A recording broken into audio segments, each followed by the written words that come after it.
السلام علیکم ورحمۃ اللہ وبرکاتہ۔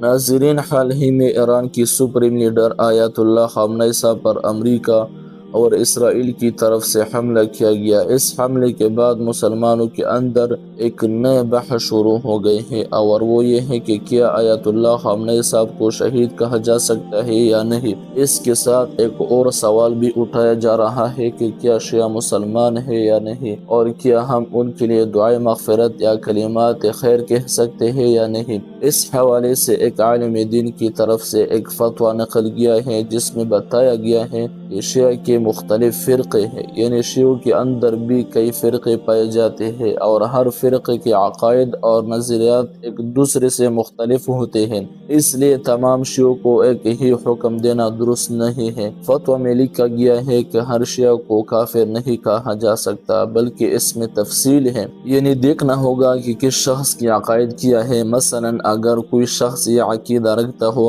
کہ حضرت علی رضی اللہ عنہ کو خدا مانتا ہو یا معبود سمجھتا ہو، قرآن مجید میں تحریف کا عقیدہ رکھتا ہو کہ قرآن کو بدل دیا گیا ہے، حضرت جبرائیل علیہ السلام کے بارے میں یہ عقیدہ رکھتا ہو کہ انہوں نے وحی پہنچانے میں غلطی کی، حضرت عائشہ صدیقہ رضی اللہ عنہا پر لگائی گئی تہمت کو سچا مانتا ہو معاذ اللہ، حضرت ابوبکر صدیق رضی اللہ عنہ کی صحابیت کا انکار کرتا ہو، یا کوئی ایسا عقیدہ رکھتا ہو جو قرآن اور سنت کے صریح خلاف اور کفر پر مبنی ہو، تو ایسا عقائد رکھنے والا شخص بلا شبہ دائرہ اسلام سے خارج سمجھا جائے گا۔ لیکن اگر کوئی شیعہ ان کفری عقائد کا قائل نہ ہو تو اس سے دائرہ اسلام سے خارج قرار نہیں دیا جائے گا۔ اس وجہ سے اس وقت یہ بحث چل رہی ہے کہ آیت اللہ خامنہ صاحب کو شہید کہا جائے یا نہیں۔ بعض لوگ کہتے ہیں کہ ہم انہیں شہید کہیں گے، جبکہ بعض کہتے ہیں کہ انہیں شہید کہنا جائز نہیں ہے۔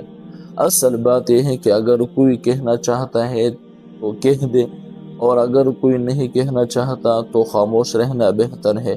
ہمیں اس بات پر غور کرنا چاہیے کہ اس وقت ایران کے ساتھ جو کچھ ہو رہا ہے، جو امریکہ یا اسرائیل کی طرف سے کیا جا رہا ہے، وہ ظاہر ہے اس بنیاد پر ہے کہ ایران ایک مسلم ملک ہے۔ جب کس پر ظلم ہو رہا ہو تو ہمیں مظلوم کے ساتھ کھڑا ہونا چاہیے، ہم ظالم کا ساتھ تو نہیں دے سکتے، لہٰذا ہمیں ایران کے ساتھ کھڑا ہونا چاہیے، کیونکہ ان پر ظلم ہو رہا ہے، اور ظلم کسی کے ساتھ بھی ہو، مسلمان کو مظلوم کے ساتھ دینا چاہیے۔